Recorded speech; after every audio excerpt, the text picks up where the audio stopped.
Salut à tous, aujourd'hui on se rencontre pour une nouvelle vidéo avec un test, le haut test du Oukitel U15S. Bon, déjà pour ceux-là qui veulent, je filme avec le Mi 5S, voilà, donc que j'ai reçu tout fraîchement hier, qu'il faut que je déverrouille le bootloader et bon, j'ai pas pu le faire parce que j'ai fait le Mi 5, j'ai déverrouillé un bootloader du Mi 5, c'est un par mois, et j'en ai fait un avant-hier. Du coup, je dois le donner à un collègue à moi avec son compte.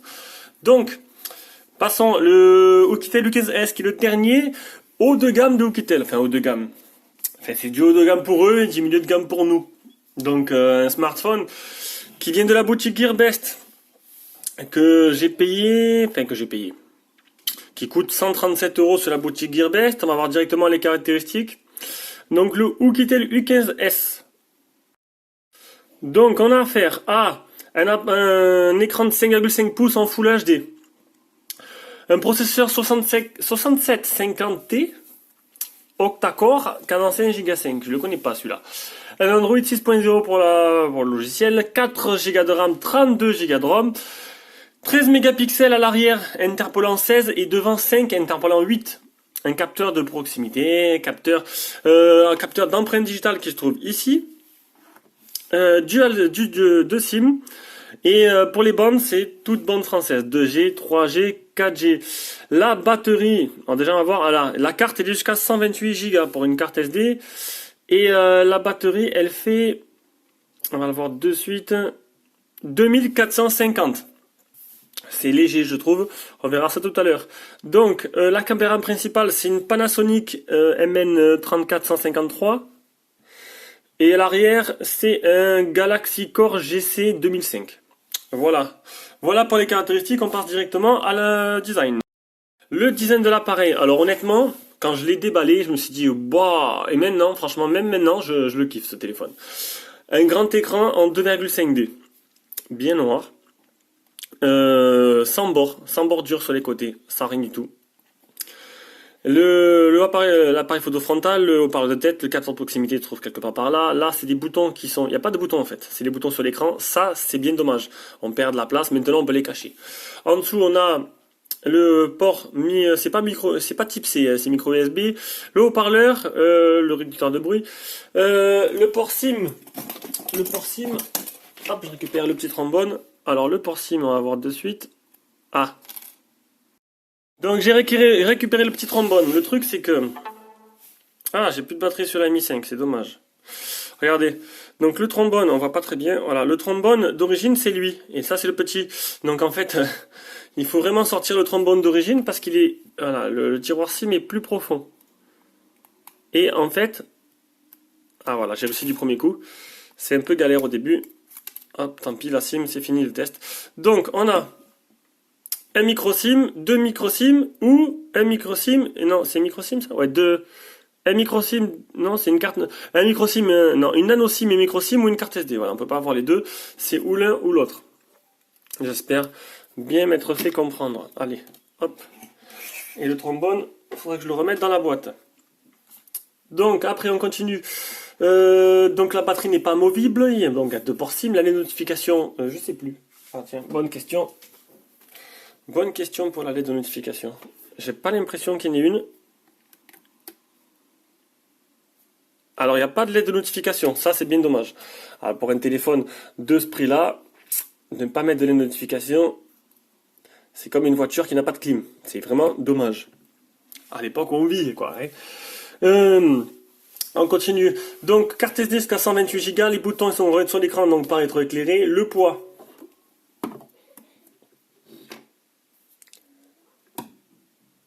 « 173 grammes le poids.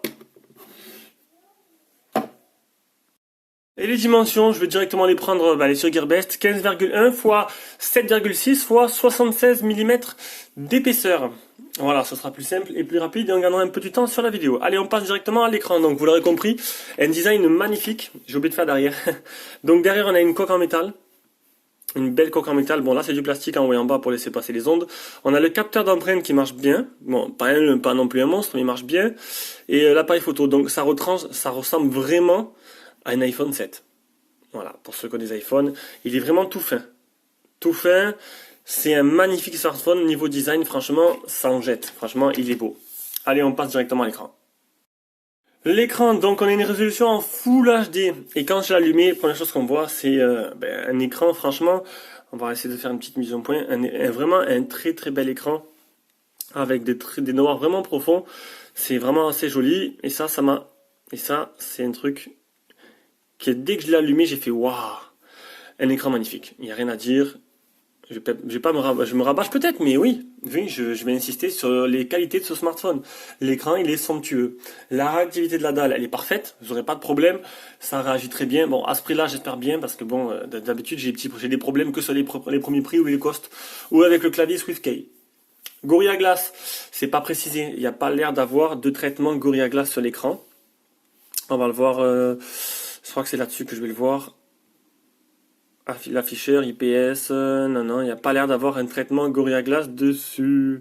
Résistant aux rayures, c'est tout ce qui a marqué. Multitouch résistant aux rayures. Le film sur l'écran, oui, il y en a un d'origine.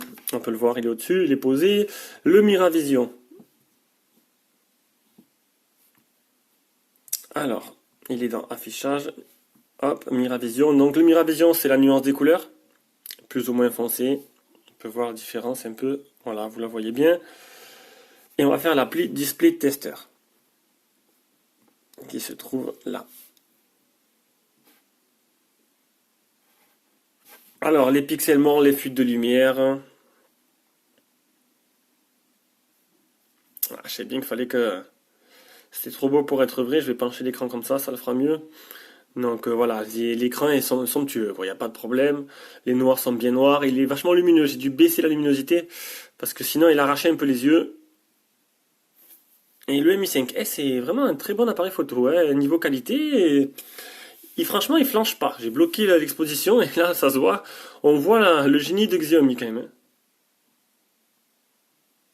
Malgré que l'image change du blanc au noir, l'image reste correcte. Toujours pareil.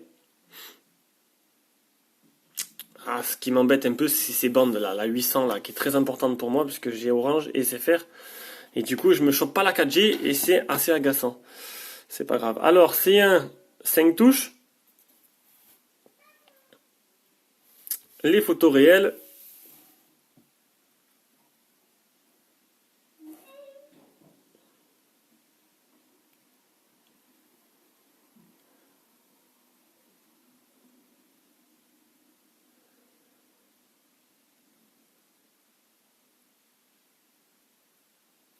Donc voilà, vous l'aurez compris, un écran, hop là, hop, on va essayer de remettre là, tac, un écran vraiment somptueux qui ravira toutes les personnes qui l'ont dans les mains. Allez, on passe au logiciel. Ah non, si, voilà.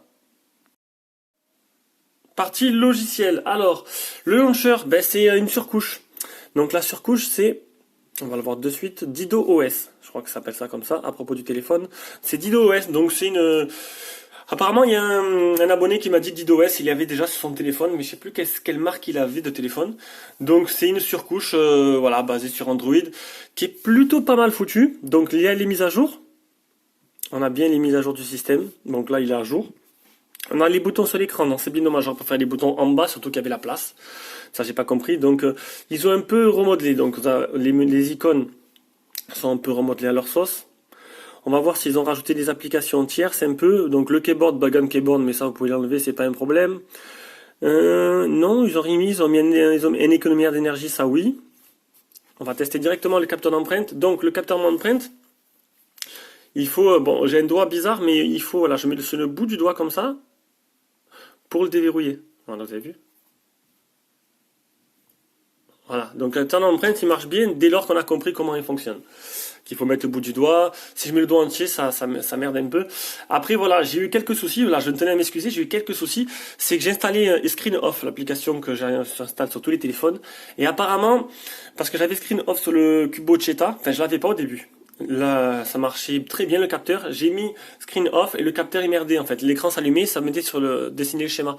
Donc j'ai compris que Screen Off, suivant les téléphones, il faisait un conflit qui faisait que le capteur marchait très mal. Donc j'ai eu des téléphones comme le K6000 Pro qui devaient marcher très bien, mais à cause de Screen Off, mon application, il buguait. Du coup, j'ai dit que le capteur marchait pas très bien.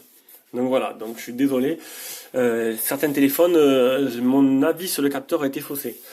Allez, Ça c'est fait, la fluidité du téléphone c'est exemplaire, il n'y a pas photo, ça c'est bien fluide, ça va très bien. Les options du launcher, on va le voir de suite. Les options du launcher, donc qu'est-ce qu'il y a? Notification, ils ont affichage et luminosité, fond d'écran, déverrouillage des magazines. C'est les fonds d'écran qui changent tout le temps. On n'a jamais le même fond d'écran. Assistant intelligent, donc barre de navigation, c'est pour modifier dans quel sens on veut avoir la barre de notification. Attendez, hop, on va mettre comme ça, on va voir de suite. La barre de navigation peut être cachée, les boutons, la liste des tâches utilisés comme bouton de menu. Voilà. Après, on a réveil intelligent, donc c'est tout ce qu'il y a double tap et tout. Donc on va activer le double tap pour montrer que ça marche. Mais bon, avec un capteur d'empreinte, ça sert à rien. Hop, j'ai oublié un truc. On va remettre comme ça. Il ouvre réveil intelligent. Ah, c'est intelligent. Et capture d'écran 3 doigts. On va essayer aussi. Voilà, donc ils n'ont pas mis grand chose. Bon, après, ils ont mis le principal. Alors, le double tap. Voilà, nickel. Je déverrouille avec le capteur et le 3 doigts. J'aurais dû le prendre d'abord parce que faire une capture d'empreinte dans ce téléphone, si vous savez pas le 3 doigts, ça marche pas le bouton volume bas et power. Il faut descendre, il faut cliquer sur capture d'écran. Après, vous demande comment vous voulez capturer l'écran, enregistrer toi. C'est plus compliqué. Voilà, j'ai voulu faire. Bon, ça marche pas. On va mettre. Voilà, je suis en train d'enregistrer l'écran. C'est pas ça que je veux du tout. Stop. Bon, c'est pas grave. C'est plutôt sympa, c'est un truc en plus qu'il y a dans la surcouche. Donc, les mises à jour, il y en a. Le stockage, donc, le stockage, il est de, on l'a vu tout à l'heure, 32 Go. Combien il reste? Fond d'écran, sécurité, stockage. Bon, je le trouve pas, donc le stockage, il est bien de 32 Go. Alors, je sais pas combien il reste sur 32. Après, le stockage, phone tester, les capteurs du téléphone. L'accéléromètre, le capteur de proximité et la lumière. Donc ils sont vraiment été radins là-dessus, il n'y a pas de boussole, il n'y a rien d'autre. Donc pour Pokémon Go, avant qu'on me demande, ce sera juste en réalité, il n'y aura pas la réalité augmentée, ce sera un fond d'écran statique. Le OTG, on va prendre la petite clé OTG.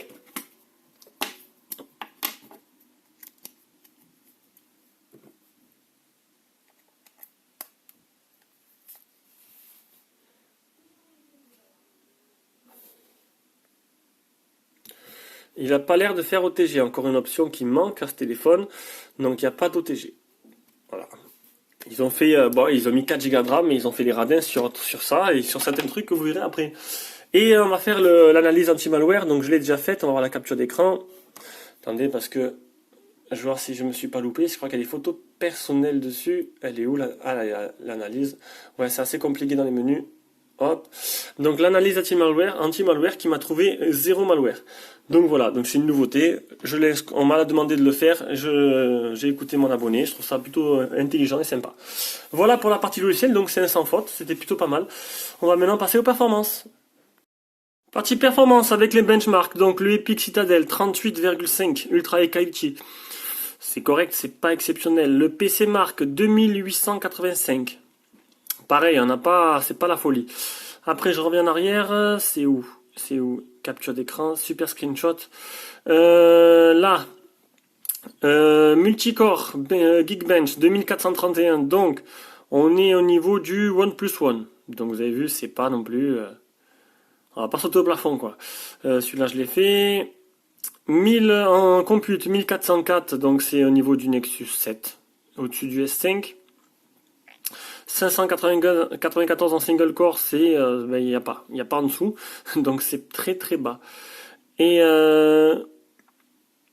33 382 sur Antutu. Voilà, donc on va passer directement au jeu. Je les ai déjà ouverts, donc au moins, hop, on va s'appuyer là, tac. Rayman. Donc j'ai déjà préparé le truc. Ah, les 4 Go de RAM, c'est vraiment la folie, quoi. Hein. Ça, c'est vraiment pas mal. Ah, l'image est un peu jaune. Jaune, blanc, c'est bizarre. Le Mi5 qui me fait un petit truc arc-en-ciel là. Je sais pas ce qu'il a. Voilà, c'est mieux. Non, c'est le Mi 5S. Hein. Donc revenons à Rayman. Donc Rayman est. Ah, un petit ralentissement. J'allais dire, il est super fluide. En sachant que j'ai ouvert 3 millions d'applications. Tous les jeux sont ouverts en même temps, ça télécharge et tout. Mais bon, je me suis dit, les 4 Go de RAM, ils peuvent largement supporter ça. Hein. Donc c'est propre. Ça, bon, Rayman n'est pas le plus rapide que j'ai pu voir. Je pense pas qu'il tourne à 100% de ses capacités. Au moins vous finirez le jeu assez facilement, on va dire. Hein. C'est bizarre cette image qui fait jaune comme ça par moment. Ça m'a fait pareil sur le Mi 5. Je sais pas, c'est bizarre. C'est bon, voilà. Allez, on va laisser appuyer. On va fermer Rayman, la galerie, Real Racing qui télécharge. Et on va mettre D-Trigger 2. D-Trigger 2. En mode graphique élevé. Donc c'est pas trop mal. On va voir si ça tient la route. Hein. Pour l'instant, pas trop de lag, pas trop de ralentissement.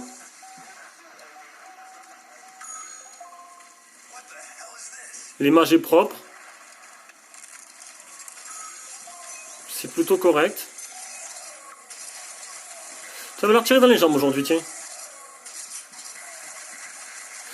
J'arrive même à les tuer en les tirant dans les jambes. Donc c'est plutôt joli, il n'y a pas de ralentissement, ça saccade pas. Je pense que c'est bon. Hein.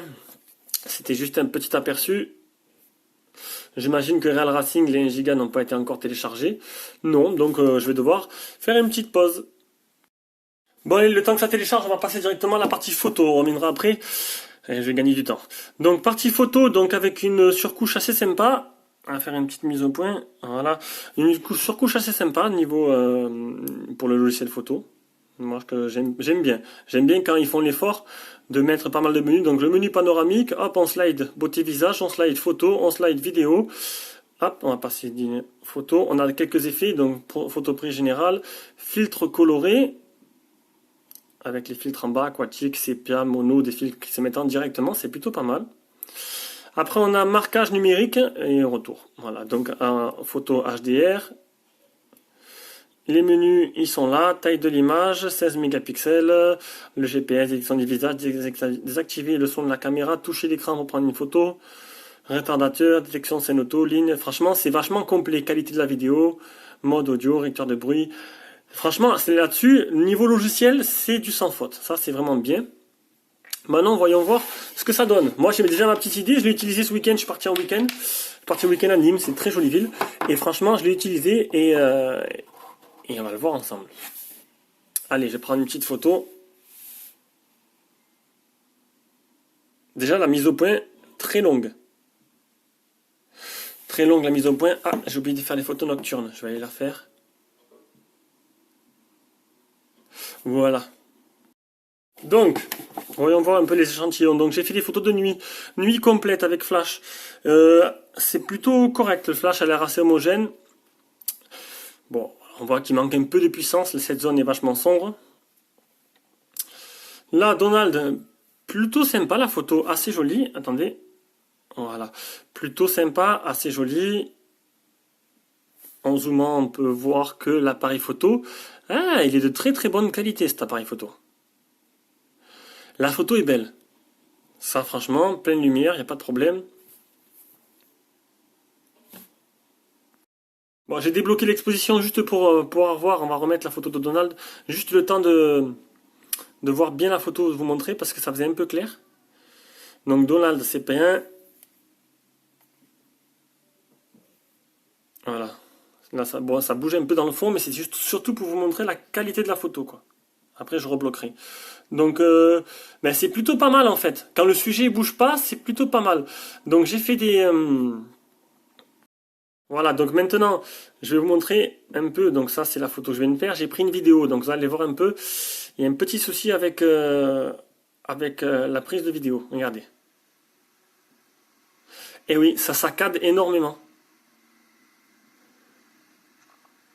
Ça saccade énormément et c'est le problème. Sinon en extérieur c'est correct, ça a l'air pas mal. Ça c'est une photo intérieure que j'ai prise. Donc, pour être tout à fait franc, si vous bougez pas, comme là, le sujet mobile, ça fait de très belles photos. Maintenant, le problème, c'est que, à mon avis, il y a une mise à jour à faire, parce que dès qu'on commence à vouloir cadrer la photo, on voit que ça, c'est pas fluide du tout.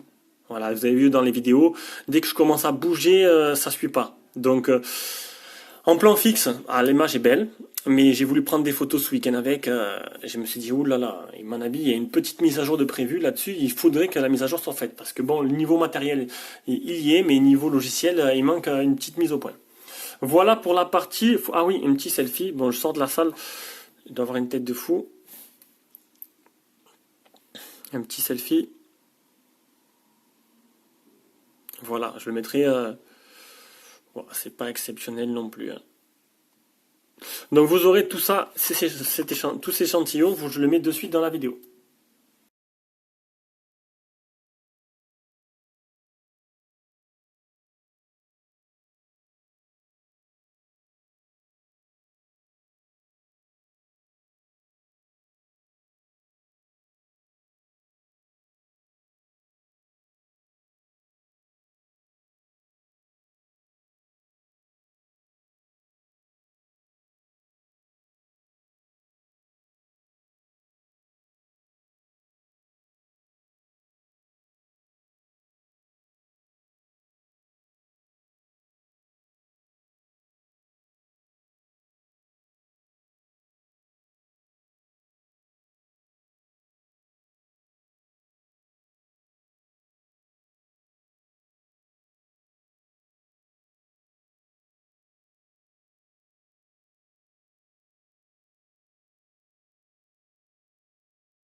Allez, on passe au GPS avec une petite capture d'écran, tous les albums que j'ai fait, capture d'écran là.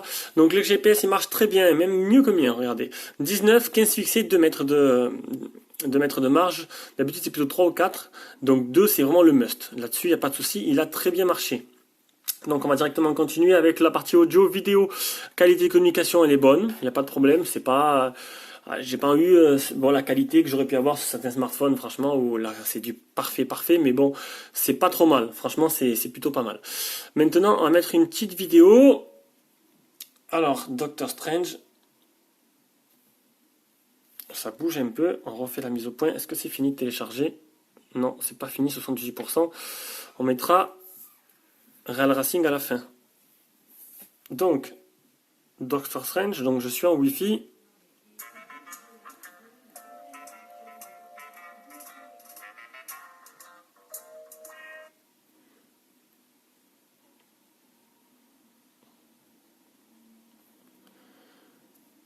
Ah, oui, c'est sûr que si je télécharge en même temps... Ah, c'est bon. Alors, du mal à télécharger le jeu et en même temps aller sur YouTube. 83%. Je pense que je vais couper, puis je vais attendre qu'il finisse de télécharger. Je crois que ça a assez chargé.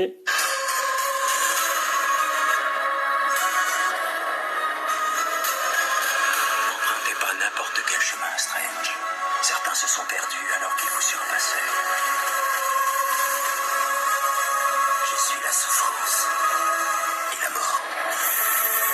Bon, comme vous avez pu l'entendre, une très bonne qualité, très bonne qualité de son, un très bon haut-parleur. Et niveau, c'est pas mal. Donc, niveau son, niveau image, vous avez vu, bon, voilà, l'écran il est magnifique. Donc là, c'est du tout bon. On va maintenant tester le port jack et le Bluetooth. Voilà, alors, le jack. Vous mourrez en protégeant ce monde. Je ne peux pas faire ça. Il n'y a aucun autre moyen. Voilà, donc le jack marche très bien, ça dépote un peu. Le Bluetooth, il est où le Bluetooth? Plus de paramètres. Allez, on active. On va voir combien de temps ça met. Voilà. Ah, ça y est, il a retrouvé assez rapidement.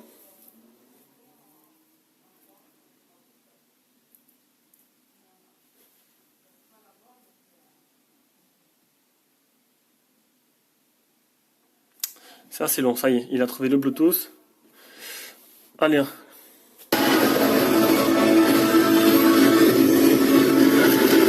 Ouf, là c'est vraiment fort. Hein. Donc vous avez vu, il marche très très bien. Désolé pour vos oreilles. Donc, allez, on continue. Donc, c'est du sans faute là-dessus. Le réseau, donc qualité du Wi-Fi, vous avez vu, j'ai 4 barres, donc 3 barres sur 4 plutôt. Je dis n'importe quoi, donc c'est plutôt pas mal. Bon, des fois je passais à 1, des fois je passe à 3. Bon, je pense que c'est le fait qu'il télécharge aussi. Hop, on efface. On va essayer Real Racing de suite. Donc, bande 3G, 4G, toute bande, donc là-dessus il n'y a pas de problème. On va faire l'autonomie et après on fera le jeu. Donc l'autonomie, vous avez vu là je suis passé à 1 barre. Donc le Wi-Fi il varie, hop, 3 barres. Donc l'autonomie, on va dans la galerie. Alors c'est pas là-dedans, ouais, parce qu'il y a plusieurs modes de voilà, super screenshot. L'autonomie, donc 5h06 sur PC Mark. C'est dans la moyenne. On a une batterie qui est donnée pour 2450 mAh. Et j'ai mesuré 2934. Voilà, donc 2000, c'est bizarre quand même. Qu'il y ait autant de différence. On va quand même retourner sur le Gearbest. Donc, Gearbest, hop, description.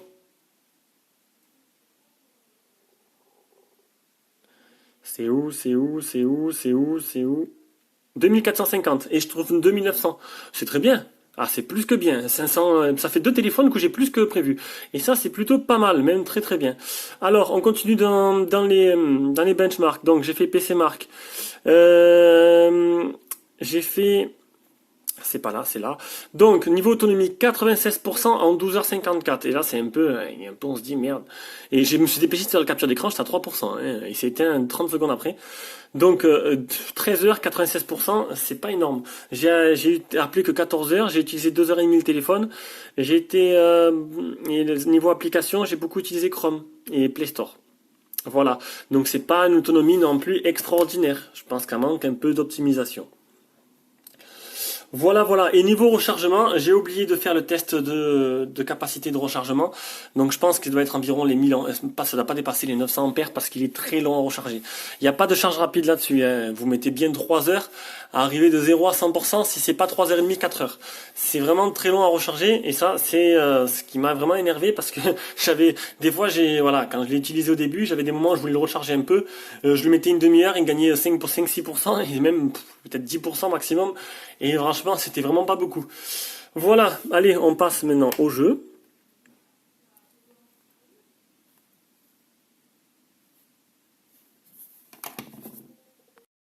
Allez, donc Racing 3, donc l'accéléromètre il marche très bien. On va essayer de mettre maximum.